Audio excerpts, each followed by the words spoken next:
నమస్కారం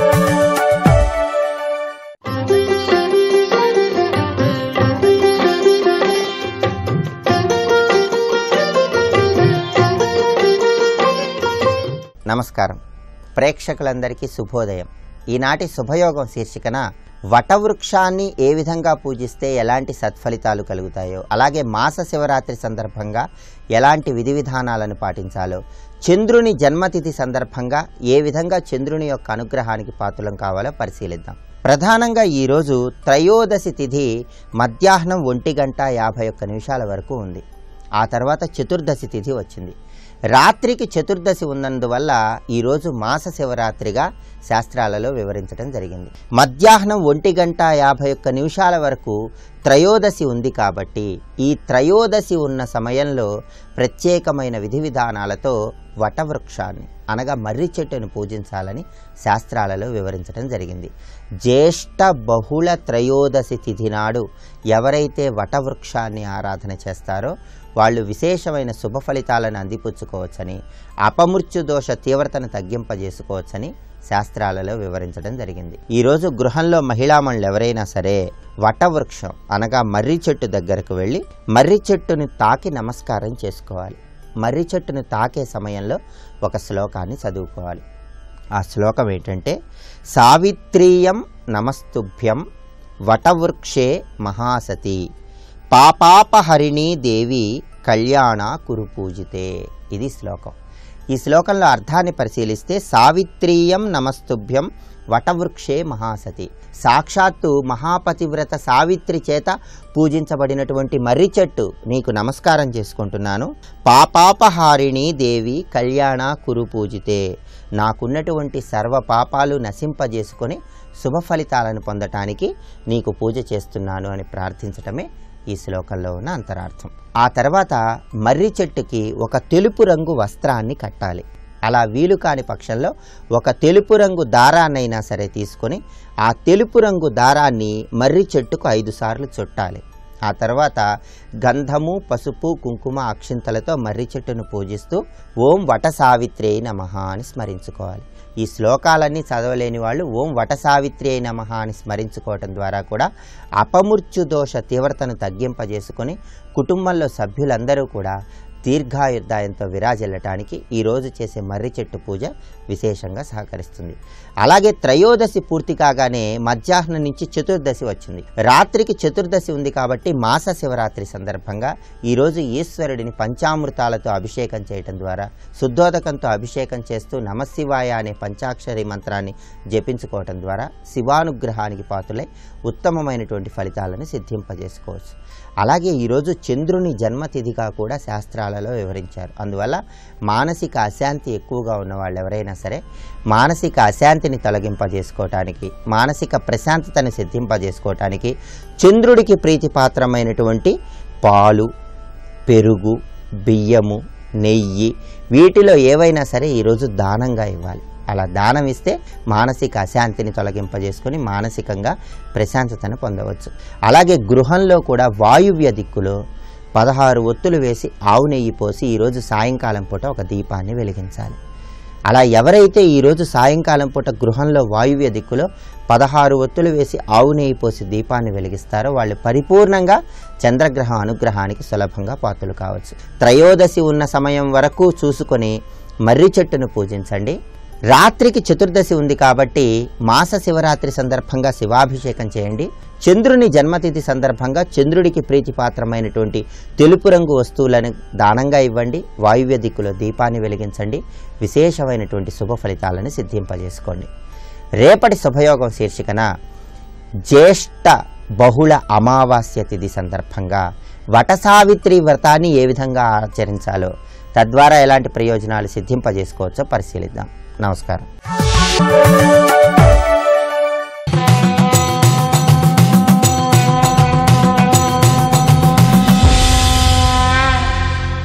శతక సాహితీ సరస్వతికి నమస్కారం. ఈ రోజు నుండి మహాకవి, శతావధానులు, శ్రీ పిసుపాటి చిదంబర శాస్త్రి గారు రచించిన దత్తాత్రేయ శతకంలోని కొన్ని పద్యాలను గురించి తెలుసుకుందాం. బ్రహ్మాండ పురాణంలో ఉన్న దత్తాత్రేయ స్వామి చరిత్ర, ఆయన మాహాత్మ్యం గురించి తేటతెల్లముగా బోధపరుస్తూ తనకు దత్తాత్రేయ స్వామి వారిపైన ఉన్న భక్తిని కూడా జోడించి కవితా భరితముగా పరమద్భుతముగా ఈ పద్యరచన చేసి దత్తాత్రేయ శతకంగా మనకు అందించారు. సోముండందురు విష్ణువందురు మహేశుండండ్రు సత్తండ్రు నిర్నాముండందురు బ్రహ్మమందురు మహీరాట్టండ్రు చిత్తందురు ఆరాముండందురు కాముడందురు పరివ్రాట్టందురు ఓమండ్రు స్వర్ధాముండందురు నిన్ను జ్ఞానులు మహాత్మా దత్తయోగీశ్వరా. ఓ దత్తాత్రేయ స్వామి, నిన్ను ఒక్కొక్కరు ఒక్కొక్క రూపంగా దర్శించి ఒక్కొక్క విధంగా నిన్ను భావిస్తారయ్యా. సోముండందురు సమస్త జగత్తుకి ఆహ్లాదాన్ని కలిగించేటువంటి ఎన్నో ఓషధులకు నాథుడైనటువంటి ఆ చంద్రుని రూపంగా నిన్ను భావిస్తారు. ఆ చంద్ర కళలకు అధిపతి అయిన సోమునిగా నిన్ను భావిస్తారు. విష్ణువందురు మహావిష్ణువుగా భావిస్తారు కొందరు. మహేశుండండ్రు పరమేశ్వరునిగా కొందరు ఆరాధిస్తారు. సత్తండ్రు ఏ రూపము లేనటువంటి సత్య పదార్థముగా నిన్ను దర్శిస్తారు. నిర్నాముండందురు బ్రహ్మ కాదు, విష్ణువు కాదు, శివుడు కాదు, ఏ పేరు లేదు, ఈయనకి పేరే లేదు. ఈయన నిర్నాముడు, ఏ పేరు లేనటువంటి వాడు, రూపము కూడా లేనటువంటి వాడు, సత్యస్వరూపుడు, సత్యమే ఈయన స్వరూపం అని భావించేటువంటి వారున్నారు. బ్రహ్మమందురు సకల చరాచర జగత్తును ఆవరించి ఉన్న పరమ సూక్ష్మమైన చైతన్యం, అది నీవుగా భావించేవారున్నారు. మహీరాట్టండ్రు నిన్నే మహారాజుగా భావిస్తారు. సకల భోగములను అనుభవించేటువంటి త్రిలోక చక్రవర్తిగా నిన్ను భావించేవారున్నారు. చిత్తందురు సమస్త జగత్తుకి మూలమైనటువంటి శక్తి ఏదైతే ఉన్నదో అది నీవే అని భావించేవారున్నారు.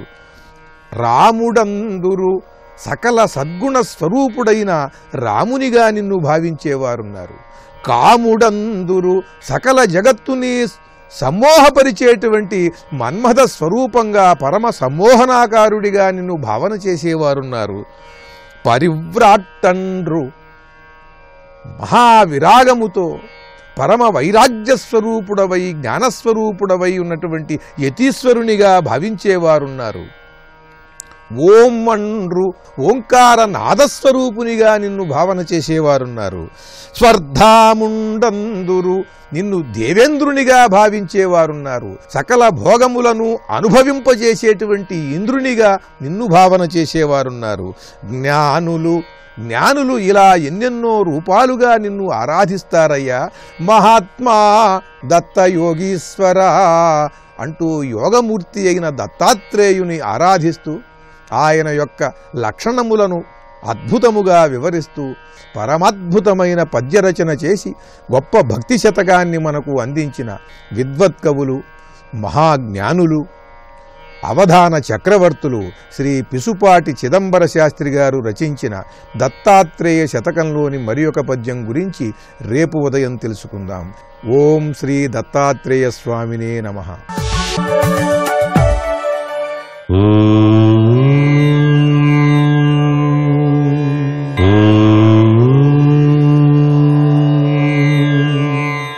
ఓం నమో నారాయణాయ. ఓం నమః శివాయ. శ్రీమాత్రే నమః. ఈరోజు గురువారం, మాస శివరాత్రి. ప్రతి వ్యక్తి గనక ప్రతి నెల గనక మాస శివరాత్రి నాడు పరమేశ్వరుని ఆరాధన చేసినట్లయితే జన్మ సాఫల్యత సిద్ధి కలుగుతుంది. అంతేకాకుండా శివానుగ్రహం త్వరగా సిద్ధింపజేసుకోవడానికి మాస శివరాత్రి అనేది చాలా విశిష్టవంతమైన ప్రభావం.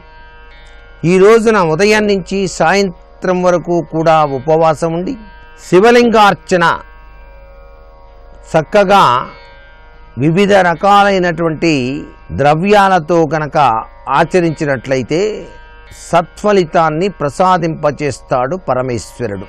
శివనామం ధ్యానం చేయటం, రుద్రాక్ష ధారణ, విభూది ధారణ తప్పనిసరిగా ఆచరించటం, శివునికి ప్రీతివంతమైనటువంటి చిమ్మిలి నైవేద్యంగా సమర్పించడం, ఇవన్నీ మాస శివరాత్రి నాడు ఎవరైతే ఆచరిస్తారో వారి జీవితం సఫలీకృత తత్వంలో విరాజిల్లుతుంది అని చెప్పడంలో ఏమాత్రం సందేహం లేదు. అందుకే శివనరా చింతలు తొలుగునురా అన్నారు. శివ అనే 2 అక్షరాలచే చెప్పబడే పరతత్వం సమస్త జగదాధారం అని చెప్పేసి అర్థం చేసుకోవాలి.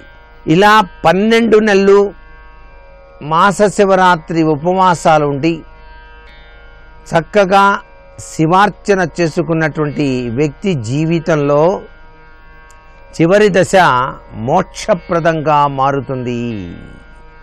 అంటే ఎటువంటి కష్టములు లేకుండా ఈ యొక్క మానవుడు శివ కైవల్య ప్రాప్తిని పొందటానికి ఆస్కారం ఉంటుంది సుమా అంటోంది శాస్త్రం. ఏ వ్యక్తి ప్రతినిత్యం శివనామం చేస్తాడో ఆ వ్యక్తి జీవితం సుసంపన్నమై విరాజిల్లుతుంది అని కూడా శాస్త్రం. శివానుగ్రహేణ జ్ఞానప్రాప్తి అన్నారు. శివుని యొక్క అనుగ్రహం ఉంటేనే జ్ఞానం వస్తుంది. దీని వెనకాల పరమార్థం ఇదే. సర్వే జనా సుఖినో భవంతు.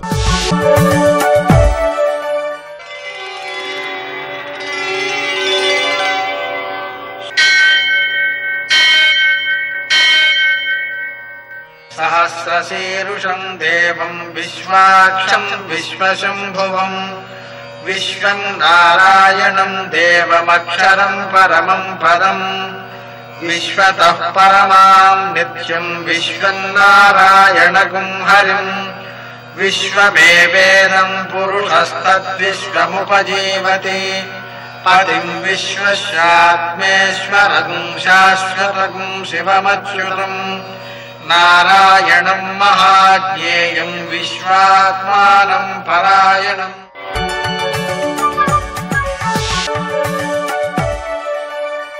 సూర్యశౌర్యమథేందురింద్రపదవీ సన్మంగళం మంగళం. నమస్తే భగవన్ దేవ దత్తాత్రేయ జగత్ప్రభో సర్వబాధా ప్రశమనం కురు శాంతిం ప్రయచ్చమే. నేటి కాలమాన విశేషాలను గమనిద్దాం. స్వస్తి శ్రీ చాంద్రమాన హేమలంబనామ సంవత్సరం, దృగ్గణిత పంచాంగరీత్యా దక్షిణాయనం, కొన్ని పంచాంగాలలో ఉత్తరాయణం, గ్రీష్మ ఋతువు, జ్యేష్ఠమాసం, కృష్ణపక్షం, గురువారం. సూర్యోదయం 5:46, సూర్యాస్తమయం 6:49. తిథి త్రయోదశి, మధ్యాహ్నం 3:35 వరకు. నక్షత్రం కృత్తిక, ఉదయం 10:43 వరకు. వర్జం రాత్రి 12:46 నుంచి 2:10 వరకు. దుర్ముహూర్తం ఉదయం 10:07 నుంచి 10:59 వరకు. మరల మధ్యాహ్నం 3:20 నుంచి 4:12 వరకు. అమృతకాలం ఉదయం 8:35 నుంచి 10 గంటల వరకు. మరల తెల్లవారుజామున 4:59 ప్రారంభం. రాహుకాలం గురువారం కాబట్టి మధ్యాహ్నం 1:30 నుంచి 3 గంటల వరకు. అష్టకవర్గ రీత్యా శుభప్రదమైన సమయం మధ్యాహ్నం 12 గంటలకి. నేటి విశేషం మాస శివరాత్రి గురువారంతో కలిసి వచ్చింది. మనకు శివుని యొక్క ఆకృతులలో గురుస్వరూపమైన ఆకృతి దక్షిణామూర్తి స్వరూపం కాబట్టి మనం దక్షిణామూర్తిని గురుగ్రహానికి సంబంధించినటువంటి శనగలతో పూజించి, అంటే మనం అక్షతలతో పూజ చేస్తాం కదా, అలాగే శనగలతో పూజ చేయడం అనమాట. అలా శనగలతో ఆయన్ని పూజించి వాటిని ఆవులకు పెట్టినట్లయితే వ్యక్తికి జ్ఞాన వృద్ధి కలుగుతుంది. దక్షిణామూర్తిలో ఉన్న వైశిష్ట్యం ఏమిటి అంటే, వృద్ధా శిష్యా గురురు యువ. గురువుగారు యువకొట్టండి, శిష్యులు వృద్ధులట. మరి ఏమిటండి ఈయన చేసే పని? గురోస్తు మౌన వ్యాఖ్యానం శిష్యాస్తు ఛన్న సంశయా. గురువుగారు మౌనంగా ఉంటారట, అదే వ్యాఖ్యానమట. శిష్యులకు మాత్రం సందేహాలు తెలిపోతుంటాయట. మనము ఈ దక్షిణామూర్తిని ఈ శనగలతో ఆరాధించుకోవడం వల్ల మనలో ఏ జ్ఞానం కలుగుతుందంటే, మనకి ఏదైనా ఒక సందేహం కలిగినట్లయితే దానికి వెంటనే సమాధానం మన మనసులోంచో మనకు ఏదో రూపకంగా ఆ జ్ఞానం వెంటనే కలుగుతుందన్నమాట. అందుకని విద్యార్థులలో ఇది చాలా అవసరమైంది. ఎందువలన అంటే మేధ ప్రజ్ఞ అని 2 రకాలండి. మేధ అంటే మనం చదివిన విషయాలు గుర్తుండడం, ప్రజ్ఞ అంటే మనం చదివినటువంటి విషయాలని అవసరమైన రీతిలో వాటిని వ్యక్తీకరించగలగడం సమయానికి. అందువలన ఈ 2 రకాలైనటువంటి ప్రజ్ఞలు కూడా విద్యార్థుల్లో అవసరమే. అందువలన దక్షిణామూర్తిని కనుక విద్యార్థులు ఆరాధించుకున్నట్లయితే ఈ శనగలతో పూర్తిగా ఆ మేధా ప్రజ్ఞలను పొందే అవకాశం ఏర్పడుతుంది. అంతేకాకుండా పెద్దలు ఆరాధించుకుంటే తమకు కలిగేటువంటి ఆధ్యాత్మికమైన సంశయములకన్నిటికీ కూడా సమాధానం లోపల నుంచే వచ్చి మోక్షప్రాప్తికి వారు అర్హులుగా రూపొందుతారు. అందువలన ఆ రకమైన పరిణతి కోసం మనం దక్షిణామూర్తిని ఆరాధించుకోవడం చాలా శ్రేయస్కరం. నేటి ఆణిముత్యాలు.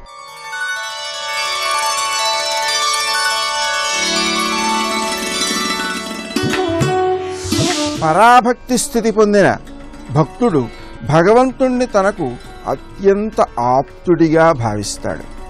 ఈ స్థితి లభిస్తే ఇక కోరదగ్గదేదీ ఉండదు.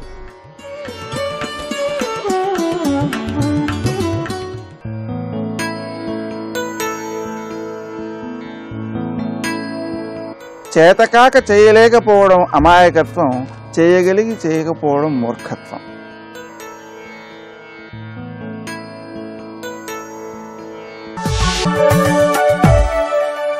ప్రాతస్మరామి లలితావదనారవిందం బింబాధరం పృథులమౌక్తికశోభినాసం ఆకర్ణదీర్ఘనయనం మణికుండలాఢ్యం మందస్మితం మృదుమదోజ్వల ఫాలదేశం అహంతాక్షామత్కం కబలయతి యాహంత హరిణి హఠాత్ సంవిద్రూపం హరమహిషి సస్యాంకురమసౌ కటాక్ష వ్యాక్షేప ప్రకట హరిపాషాణ పటలై ఇమాముచ్చైరుచ్చాటయ ఝటితి కామాక్షి కృపయా.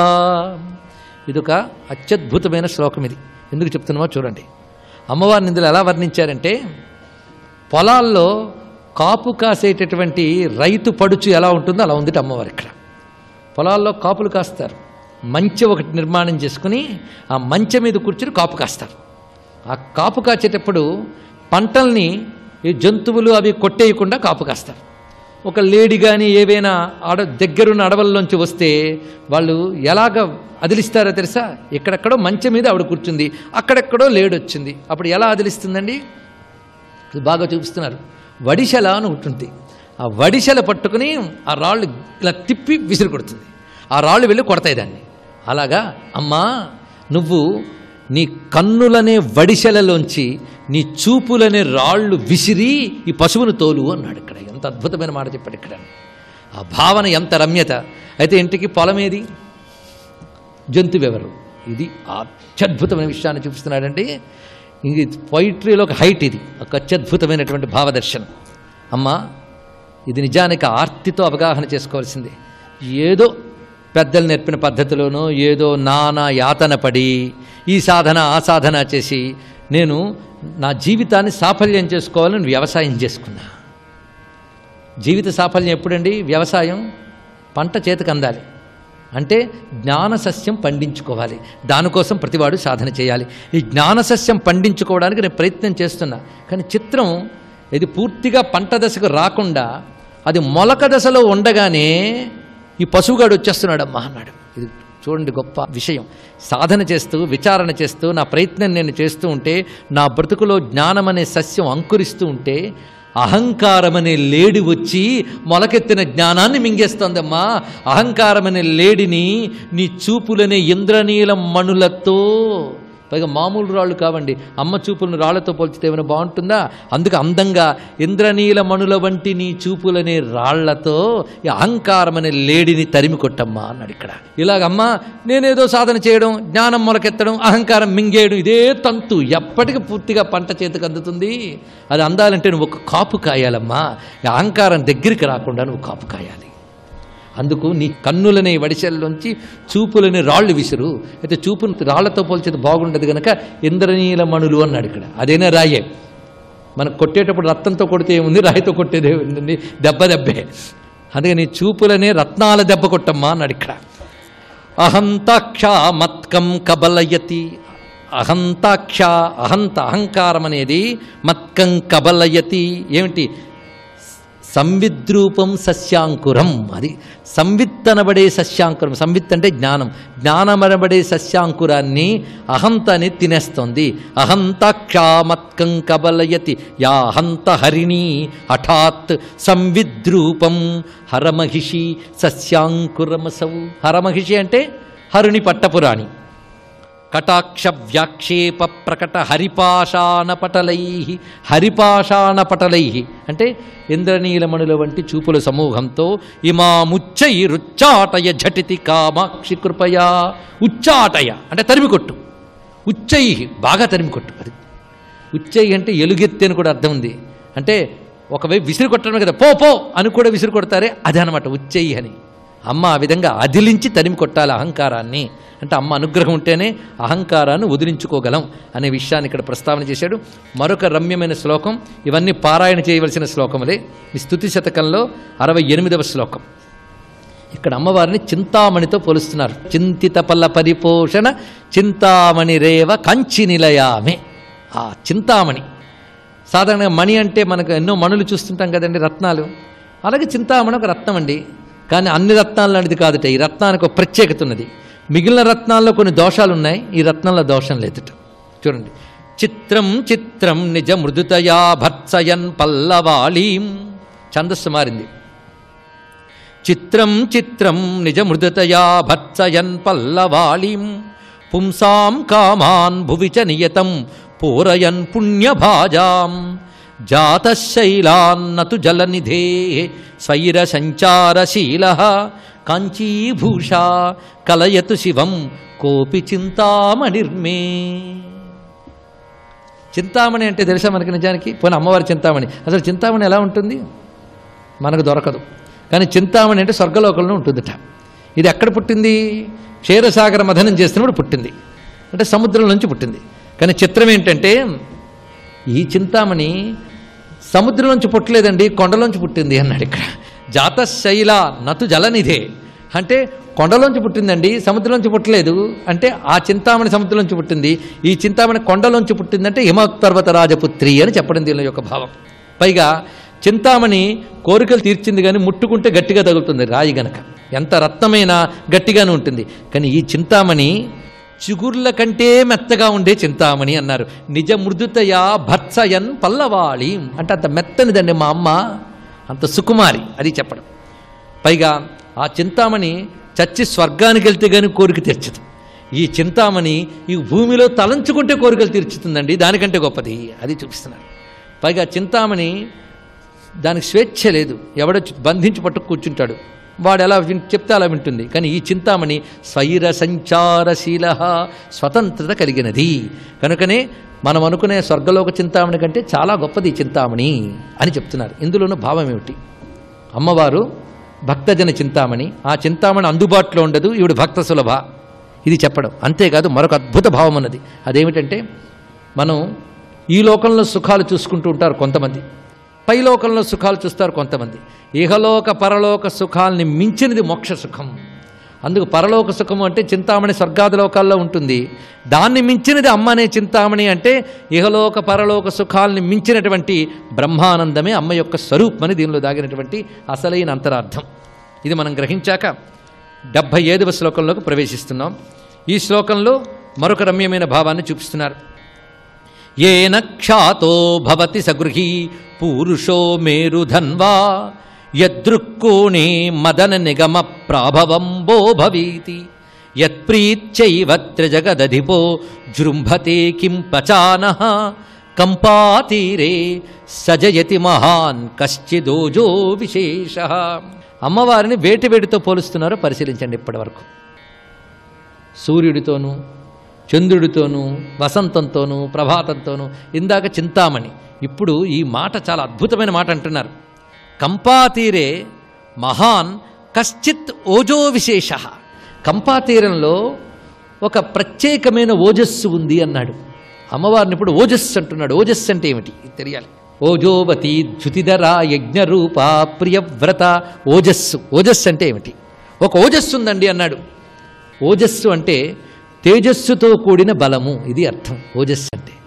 ఓజస్సు అంటే ఏమిటో శంకర భగవత్పాలు వారు భగవద్గీతకు భాష్యం రచిస్తూ చెప్పారు. యద్బలం కామరాగ వివర్జితం జగద్విధారణ సామర్థ్యం అని. ఈ సర్వజగత్తుని భరించి పోషించగలిగే బలానికి ఓజస్సు అని పేరు. అమ్మవారు ఒక బలం, ఒక తేజస్సు. అలాంటి బలమైన ఒక తేజస్సు మా అమ్మ. స్వస్తి. నమో ఆంజనేయం నమో దివ్యకాయం నమో వాయుపుత్రం నమో సూర్యమిత్రం నమో నిఖిల రక్షాకరం రుద్రరూపం నమో మారుతిం రామదూతం నమామి. వేదం చదువుతున్నప్పుడు నువ్వు వచ్చి విని నా చూపులో పడితే పుట్టిన పిల్లవాడు కాబట్టి విశ్రవసో బ్రహ్మ అని పేరు పెట్టానన్నాడు. అందుకే పేరు ఎవరు పెట్టాలి అంటే ఇంట్లో ఉన్న పెద్దవారు పెట్టాలి. తాతగారిది అధికారం, తండ్రి కూడా పెట్టడు. పేరు ఎవరు పెడతారంటే తాతగారు పెడతారు. కాబట్టి ఆయన పేరు పెట్టాడు. పులశ్చ బ్రహ్మ, బ్రహ్మగారిని అడగాలి. చతుర్ముఖ బ్రహ్మగారు ఎప్పుడు ధ్యానంలో ఉంటాడు సృష్టిలో, అందుకని తండ్రి పెట్టాడు. ఏమని పెట్టాడు? తుణబిందు కన్నా ఆయన సమర్థుడు. విశ్రవసో బ్రహ్మ, వేదం వింటుంటే పుట్టాడు కాబట్టి పిల్లవాడికి ఆ పేరు పెట్టాను. ఆ పిల్లవాడు కూడా అంత గొప్పవాడయ్యాడు. ఆయన కూడా అంత నిష్టతోటి తపస్సు చేసి 1000 సంవత్సరములు తపస్సు చేశాడు. ఏ కారణం, ఏం కోరిక లేదు, కేవలము ధర్మమునందు అనురక్తి. ధర్మం అంటే అంత ఇష్టం ఆయనకి. అందుకని అంత అనురక్తితో ఆయన తపస్సు చేశాడు. ఒక రోజున చతుర్ముఖ బ్రహ్మగారు ప్రత్యక్షమయ్యాడు. నీ తపస్సుకి ధార్మిక నిష్టకి మెచ్చుకున్నాను, నీకేం కావాలన్నాడు. మీరు వచ్చి అడిగిన తర్వాత వద్దనకూడదు. ఇప్పుడు 3 ఉన్నారు లోకపాలకులు. తూర్పు దిక్కున ఇంద్రుడు, అలాగే దక్షిణానికి యమధర్మరాజు గారు, పశ్చిమానికి వరుణుడు, ఉత్తర దిక్కుకి లోకపాలకుడు లేడు. నన్ను లోకపాలకుడిని చేసి ధనాధ్యక్షం ఇవ్వండి అని అడిగాడు. తప్పకుండా ఇస్తాను. నీలాంటి వాడికి ఇవ్వడానికి అభ్యంతరం ఏముంటుంది అంటే, ఎక్కడైనా సరే కోశాధికారి పదవి ఎవరికి ఇవ్వాలి అంటే ధర్మం తెలుసున్న వాడికి అని రామాయణం సందేశం. అందుకే ధర్మాత్ముడు కనుక వెంటనే ధనాధ్యక్షం ఇచ్చాడు. ఇచ్చి ఉత్తర దిక్కుకి అధిపతిని చేశాడు. ఆయన ఉత్తర దిక్కుకి అధిపతిగా ఉంటే బ్రహ్మగారు అన్నాడు, అంతేకాదు, నువ్వు అడగకపోయినా కూడా నేను ఒక వరం ఇస్తున్నాను. నీకు పుష్పక విమానం ఇస్తున్నాను. ఈ పుష్పక విమానంలో నువ్వు యథేచ్ఛగా తిరగవచ్చు. పుష్పక విమానాన్ని తీసుకున్నాడు, సంతోషించాడు. ఇది అయిపోయిన తర్వాత తండ్రి దగ్గరికి వచ్చాడు.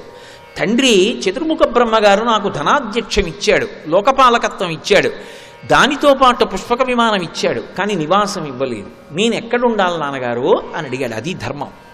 తండ్రిని అడిగాడు వెళ్ళి. ఒకానొకప్పుడు విశ్వకర్మ లంకా పట్టణాన్ని నిర్మించాడు. అది కాంచన లంక. ఆ పట్టణం అంతా బంగారంతో నిర్మింపబడింది. అది దక్షిణ దిక్కున ఉంది. పూర్వం రాక్షసులు ఆశ్రయించి ఉండేవారు. వాళ్ళు లోకాల్ని పాడి చేస్తుంటే శ్రీ మహావిష్ణువు వాళ్ళని సంహరించాడు.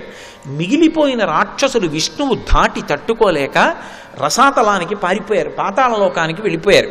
ఇప్పుడు రాక్షసులు లేరు, పైకి రారు. భయం విష్ణువు పట్ల. వాళ్ళకి అంత ధైర్యం కూడా లేదు భూమి మీదకి రావడానికి. భూమి ధర్మానికి అలవాలం. అందుకని రారు. కాబట్టి నువ్వు ధర్మాత్ముడివి కనుక నువ్వు లంకని ఆశ్రయించేసుకో. లంకా పట్టణాన్ని ఆక్రమించి చక్కగా, రాక్షసులలో కూడా ధార్మికులు ఉంటారు, ప్రహ్లాదుడు లేడు, అటువంటి వారు భూమి మీద మిగిలిన వారు ఎవరున్నారో వాళ్ళని కూడా చేరది. అసలు యక్షులు రాక్షసులు అన్న మాటలు రెండూ రావడానికి వేరు కారణాలు ఉన్నాయి. బ్రహ్మగారు నిర్మించిన సరోవరాన్ని రక్షించే వాళ్ళెవరు, తాగేవారెవరు అని అడిగితే రక్షిస్తామన్న వాళ్ళు రాక్షసులయ్యారు, త్రాగుతామన్న వాళ్ళు యక్షులయ్యారు. అది యక్షరాక్షసులు అంటారు. అందుకని వాళ్ళిద్దరినీ తీసుకెళ్ళి నువ్వు అక్కడ ఉండి లంకాపట్టణాన్ని రాజధాని చేసుకుని పరిపాలించు అన్నాడు. అంటే కుబేరుడు అక్కడికి వెళ్ళాడు. ఆయన పేరు కుబేరుడు, ధనాధ్యక్షుడు. వైశ్రవణుడు, అసలు ఆయన పేరు విశ్రవసోబ్రహ్మ కుమారుడు కాబట్టి పూర్తిగా తండ్రిలా ఉన్నావురా నువ్వు, నా కొడుకులాగే ఉన్నావు అని తాతయ్య అయిన పులస్త్య బ్రహ్మ విశ్రవసోబ్రహ్మ అని పేరు పెట్టాడు. వైశ్రవణుడు అని పేరు పెట్టాడు. ఆ వైశ్రవణుడు తరువాతి కాలంలో ఒక పొరపాటు చేశాడు. పార్వతీ పరమేశ్వరులు ఇద్దరూ కూర్చుంటే పరమేశ్వర దర్శనానికి వెళ్ళాడు. వెళ్ళి పార్వతీదేవి వంక ఇలా ఓ కంటితో చూసి ఎవరీవిడా అని చూశాడు. ఎవరీవిడా అని ఆవిడ వంక చూసేటప్పటికీ మాతృ సంబంధంగా చూడలేదు. చూడకపోయేటప్పటికి ఒక కన్ను బద్దలైపోయింది. బద్దలైపోయి దాని పొడవంతా కూడా కంటి మీద అంటుకుని ఉండిపోయి అది బంగారు కన్ను పచ్చటి రూపంలోకి వచ్చేసి. ఇప్పటికీ అందుకే కుబేరుడు అంటారు. ఆయనకి ఒక కన్ను బంగారు రంగులో ఉంటుంది, గాజు కన్నులో ఉంటుంది కుబేరుడికి. ఒక కన్ను మాత్రమే సరిగా ఉంటుంది. తద్దోష నివారణార్థం మళ్ళీ గొప్ప తపస్సు చేశాడు. చేసి పరమశివుణ్ణి మెప్పిస్తే పరమశివుడు అన్నాడు, నీ తపస్సుకు మెచ్చుకున్నాను, నీకు స్నేహితుడనై నేనే నీ దగ్గరికి వచ్చి మీ ఇంట్లో కూర్చుంటూ ఉంటానన్నాడు. అది ఆయన ఔదార్యం. అందుకే శంకరాచార్యులు వారు శివానంద లహరిలో ఆ అనుబంధాన్ని చెప్పారు. చెప్తూ కరస్తే హేమాద్రియో గిరిశ నికటస్తే ధనపతౌ అంటారు. ఎప్పుడు కుబేరుడు ఆయన ఇంటికి వెళ్ళి శివుడు కూర్చుంటే ఇలా దగ్గర ఇలా నించుని ఉంటాడట. అంత స్నేహం ప్రకటించాడు కుబేరుడితోటి, పరాత్పరుడయ్యుండి కూడా. అటువంటి కుబేరుడిది పుష్పక విమానం, అటువంటి కుబేరుడిది కాంచలలంక. ఇది చూశాడు సుమాలి అని మిగిలిపోయిన రాక్షసులలో ఒక రాక్షసుడు పాతాళలోకంలో ఉండిపోయాడు. వాడు ఒక రోజున భూమి మీదకి వచ్చాడు. పుష్పక విమానంలో వెళ్ళిపోతున్నాడు కుబేరుడు. అబ్బా ఎంత ప్రకాశవంతంగా ఉన్నాడ్రా, ఈయన ఎవరు, ఈ విమానం ఏమిటి అని వెంటపడి వెళ్ళాడు. ఆయన తిన్నగా విశ్రవసోబ్రహ్మకి వెళ్ళి నమస్కారం చేశాడు. తండ్రి విశ్రవసోబ్రహ్మ చూశాడు. ఇంతటి మహానుభావుడు, ఇంతటి బ్రహ్మ తేజస్సు ఉన్నవాడు, ఇంతటి పరమభక్తుడు, ఈయన తేజస్సు వల్ల పుట్టాడు కాబట్టే ఈ పిల్లవాడు ఇంత గొప్పవాడయ్యాడు. ఈయన తేజస్సు వల్ల నా వంశంలో కూడా ఒక పిల్లవాడు పుడితే ఖచ్చితంగా ఆ పిల్లవాడు కూడా దుర్నిరీక్షుడవుతాడు, అంత శక్తివంతుడవుతాడు. మళ్ళీ అటువంటి పిల్లవాడు వంశంలో పుడితే తప్ప విష్ణువుతో యుద్ధం చేసి లంకాపట్టణాన్ని ఆక్రమించి భూమి మీదకి రావడం కుదరదు. కాబట్టి విశ్రవసో బ్రహ్మ వల్ల కొడుకుని కనాలి. ఎవరు కనాలి? పరమ సౌందర్యవతి అయి ఉండాలి, పరమ ధార్మికంగా బిడ్డని పొందాలి. ఎలా అని ఆలోచించాడు. ఆయన కూతురుంది, ఆమె పేరు కైకసి, మహాలక్ష్మిలా ఉంటుంది అని వర్ణించారు రామాయణంలో. ఆమెను పిలిచి, అమ్మా నువ్వు విశ్రవసో బ్రహ్మని ఆశ్రయించి ఎలాగైనా ఒక్క కుమారుణ్ణి కనమ్మా, రాక్షస జాతి నిలబడుతుందన్నాడు. ఆమె ప్రదోష వేళలో విశ్రవసో బ్రహ్మ దగ్గరికి వెళ్ళింది. వెళ్ళి నేల మీద కాలితో గీత గీస్తూ నిలబడింది. ఆమె వంక చూసేటప్పటికి విశ్రవసో బ్రహ్మ గమనించాడు, ఈమె సంతానార్థి అయి వచ్చింది నా దగ్గరికని. ఎందుకు వచ్చావని అడిగాడు. నా మనసు తెలుసుకోలేని అమాయకుడొకో, నేను ఏం కోరుకుంటున్నానో అది అనుగ్రహించి నన్ను కాపాడు అంది. ఆయన అన్నాడు, రాకూడని వేళలో వచ్చావు, ఇది ఉగ్రవేళ, ప్రదోషవేళ. పరమశివుడు నందివాహనారూఢుడై ఆకాశంలో వెడుతుంటాడు. ఇటువంటి వేళలో ఏ కాంత అయినా పురుషుడితో రమించి సంతానం కంటే దాని వలన లోకకంటకుడు జన్మిస్తాడు. నువ్వు ఈ సమయంలో నా దగ్గరికి వచ్చావు కాబట్టి నీకు పుట్టబోయేటటువంటి కుమారుడు లోకకంటకుడై దేవతలకి ప్రబల శత్రువు అవుతాడు, వాడికి భక్తి ఉండే అవకాశం ఉండదు. కాబట్టి నీకు దేవతాశత్రువైన కుమారుడు పుట్టబోతున్నాడు. కానీ నువ్వు కోరుకున్నట్టే అపారమైనటువంటి బలపరాక్రమములు, ఇంకా ఇంత అంత అని చెప్పడం కుదరదు, అటువంటి కుమారుడు నీకు కలుగుతాడన్నాడు. సర్వం శ్రీ ఉమామహేశ్వర పరబ్రహ్మార్పణమస్తు. స్వస్తి.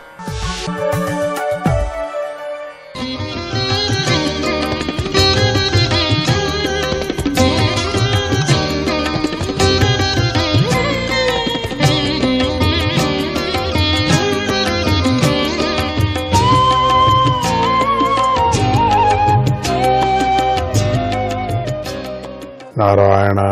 సంజయుడికి శాక్యుడు, శాక్యుడికి శుద్ధోదుడు, అతడికి లాంగలుడు, అతడికి ప్రసేనజిత్తు, ఆయనకు క్షుద్రకుడు, ఆయనకు రణకుడు, రణకుడికి సురతుడు, సురతుడికి సుమిత్రుడు అనేవారు జన్మిస్తారు. వీరందరూ బృహద్వాలుడి వంశీయులని పిలువబడతారు. ఆ వంశంలో సుమిత్రుడు చివరివాడిగా ప్రసిద్ధికెక్కాడు. వీళ్ళందరికీ ఒక్కొక్క కథ ఉంది, అందుకని వీళ్ళ కథలు, వీళ్ళ పేర్లు మనం చెప్తున్నాం. ఆ వంశంలో సుమిత్రుడు చివరివాడిగా బాగా ప్రసిద్ధికెక్కాడు. ఈ ఇక్ష్వాకు వంశీయుల రాజుల వంశానికి అందరి ఇంక ముందు వాడు ప్రసిద్ధికి ఎక్కుతాడని. సుమిత్రుడు ఆఖరివాడు. కలియుగంలో ఈ ఇక్ష్వాకు వంశము ఖచ్చితంగా సుమిత్రుడితో అంతమైపోతుంది. ఇంతటితో 9వ స్కందంలోని 12వ అధ్యాయము సమాప్తమవుతుంది. నారాయణ నారాయణ నారాయణ నారాయణ 13వ అధ్యాయం. ఈ అధ్యాయంలో నిమి మహారాజు యొక్క చరిత్ర చెప్పబడింది. శ్రీ శుక మహర్షి మళ్లీ చెప్పసాగాడు. ఇక్ష్వాకు మహారాజు యొక్క పుత్రుడే నిమి. ఆయన ఒకనాడు సత్రయాగాన్ని చేయాలనుకొని ఆ యాగానికి ఋత్విక్కుగా ఉండమని వశిష్ఠ మహర్షిని కోరాడు. అప్పుడు ఆ మహర్షి, మహారాజా, నీకంటే ముందుగా ఇంద్రుడు తన యజ్ఞానికి నన్ను ఋత్విక్గా ఉండమని కోరాడు. అందుచేత ఆ యజ్ఞాన్ని ఇంద్రుడి చేత పూర్తి చేయించి నేను ఇక్కడికి వస్తాను. అంతవరకు నా కోసమై వేచి ఉండు అని చెప్పాడు. యజమాని అయిన నిమి ఆ మాటలు విని మారు మాట్లాడలేదు. వశిష్ఠ మహర్షి ఇంద్రుడి వద్దకు వెళ్లి యజ్ఞాన్ని మొదలుపెట్టాడు. నిమికి ఈ జీవితం చంచలమైనది అని తెలుసు. మనస్సు ఎప్పుడు మారుతుందో ఎవరికి తెలియదు కదా, ఎప్పుడు మారుతుందో తెలియదు కదా. దైవచింతన, చిత్తమంతా హరిచిత్తమయ్యా అన్నట్టు మన చిత్తమంతా హరిచిత్తమే కదా, హరిచిత్తం ఉన్నట్టే కదా నడుస్తుంది. ఎప్పుడు మారుతుందో తెలియదు. మంచి కార్యాన్ని అనుకున్నప్పుడే వెంటనే చేయాలి. ఈ తెలివి నిమి మహారాజుకుంది. కులగురువైన వశిష్ఠ మహర్షి ఎంతకాలమైనా రాకపోయేసరికి ఎప్పుడు అనుకున్నామో మంచి కార్యాలు చాలా పోస్ట్పోన్ చేయకూడదు. అది అప్పటికే చేయాల. ఎంతకాలమైనా రాకపోయేసరికి నిమిరాజు ఓర్పును సహించలేకపోయాడు. ఇంకా రాలేదు, ఋత్వికుడు వస్తానని చెప్పి ఇతర ఋత్వికులను పిలిచి వారితో మాట్లాడి సత్రయాగాన్ని ప్రారంభించాడు. ఇంతలో ఇంద్రుడి యాగం పూర్తి అయిపోయింది.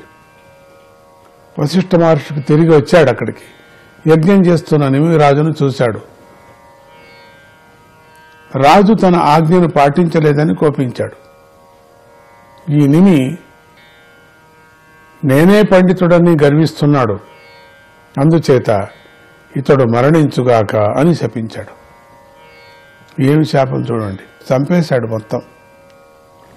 ధర్మకార్యము చేసేటప్పుడు ఆలస్యము చేయటం మంచిది కాదు అనే ధర్మాన్ని గురువైన వశిష్ఠుడు లెక్క చేయక నిమిరాజుకు శాపాన్ని ఇచ్చాడు.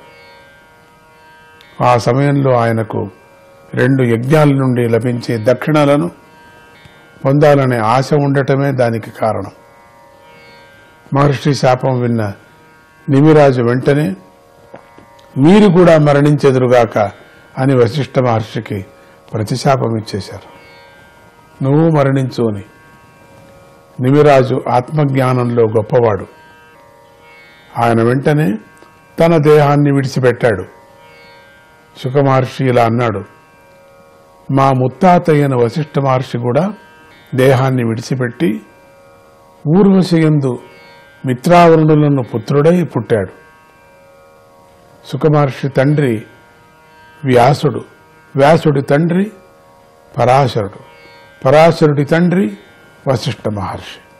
కనుక ఆయన శుక మహర్షికి ముత్తాత అవుతాడు. నిమిరాజు తన దేహాన్ని విడిచిపెట్టాడు. ఋత్వికులు ఆ దేహాన్ని సుగంధమయ తైలంలో భద్రం చేశారు. సత్రయాగాన్ని పూర్తి చేసి అక్కడికి వచ్చిన దేవతలతో ఇలా అన్నారు, ఓ దేవతలారా, మీరు కనుక ప్రసన్నులైనట్లయితే నిమిరాజు మరలా జీవించుగాక అన్నారు. దేవతలు అలాగే తథాస్తు అని దీవించారు. కాని నిమిరాజు అందుకు ఒప్పుకోలేదు. నాకు దేహం యొక్క బంధం కలుగుకొండునుగాక అని కోరాడు. నిత్యము మననం చేస్తూ శ్రీహరియందు బుద్ధిని లగ్నం చేసిన వారు దేహంతో సంయోగాన్ని అంటే జన్మను కోరుకోరు. దేహంతో కలిగే వియోగం వల్ల వారు భయపడుతూ ఉంటారు. అందుచేత వారు మోక్షం కోసమే శ్రీహరి పాదపద్మాలను సేవిస్తూ ఉంటారు. దేహం అనేది దేహ పీడకు, మనోవ్యథకు, భయానికి నిలయం వంటిది. అటువంటి దేహాన్ని పొందాలనే కోరిక నాకు లేదు. దేహాన్ని పొందిన జీవుడికి ఎప్పుడైనా కూడా నీటిలోని చేపలకు, పెద్ద చేపల వల్ల ముప్పు వాటిల్లునట్లుగా మరణం సిద్ధంగా ఉంటుందన్నాడు. ఎప్పుడు జన్మ వచ్చిందో, శరీరం తీసుకున్నామో దీనికి ఇంకా మరణం ఉన్నది అన్నాడు. అప్పుడు దేవతలందరూ ఇలా అన్నారు, ఈ నిమిరాజు దేహాన్ని ధరించడు, కానీ దేహదారులైన ప్రాణుల యొక్క కంటి యందు నివసిస్తాడు. ఎవరెవరు దేహదారులో వాళ్ళ కంట్లో ఆ రెప్పలో ఇతను ఉంటాడు అని చెప్పారు. అంటే కనురెప్పలు తెరుచుకోవటం, మూసుకోవటం అనేది ఆయన యొక్క ఉనికిని సూచిస్తుంది. తరువాత ఋత్విక్కులు రాజులేని రాజ్యం అరాచకం అవుతుందని, మానవులకు భయం కలుగుతుందని గ్రహించారు. నిమి చక్రవర్తి ఆ నిమి మన కంటిలో రెప్పలో ఉంటాడు. వారినప్పుడు తీసినప్పుడు అది రక్షిస్తూ ఉన్నది కదా. ఆ రెప్ప ఇక్కడ ఉన్నారు, ఆయన నిమి ఇక్కడ ఉండిపోయాడు. ఆ నిమి యొక్క దేహాన్ని మచించారు వాళ్ళు. అప్పుడు ఆ దేహం నుండి ఒక పుత్రుడు జన్మించాడు. సాధారణంగా జన్మించడం వల్ల అతడికి జనకుడని పేరు వచ్చింది. అంటే ఎట్లా శరీరం నుంచి జన్మించాడు కదా, అది సాధారణం. అది ఎప్పుడు దేహం మదించారో అసాధారణంగా, అది మనకు మామూలు లెక్కకు లేదు. అది అసాధారణంగా చెప్పటానికి వీలైనటువంటిది. ఇది అటువంటి జన్మ వచ్చినటువంటి ఒక జనకుడికి పేరు, అతనికి పేరు కూడా వచ్చింది, జన్మించాడు. దేహం లేని నిమి వంశంలో పుట్టడం వల్ల వైదేహికుడని పిలువబడ్డాడు. దేహాన్ని మతించటం వల్ల పుట్టడంతో అతడికి మిథిలుడని కూడా పిలిచారు. ఆ మిథిలుడు నిర్మించిన నగరమే మిథిల. ఆ జనకుడి పుత్రుడే ఉదావసుడు. ఉదావసుని పుత్రుడు నందివర్ధనుడు. నందివర్ధనుడికి సుకేతువు, అతడికి దేహరాతుడు అని కలిగారు.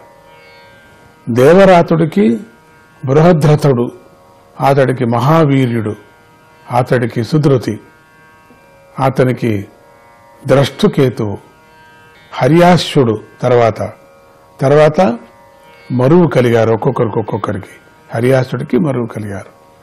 ఆ మరువుకు ప్రతీపకుడు, అతడికి కృతిరథుడు, కృతిరథుడికి దేవవిథుడు, అతనికి విశ్రతుడు, అతడికి మహాధృతి కలిగారు.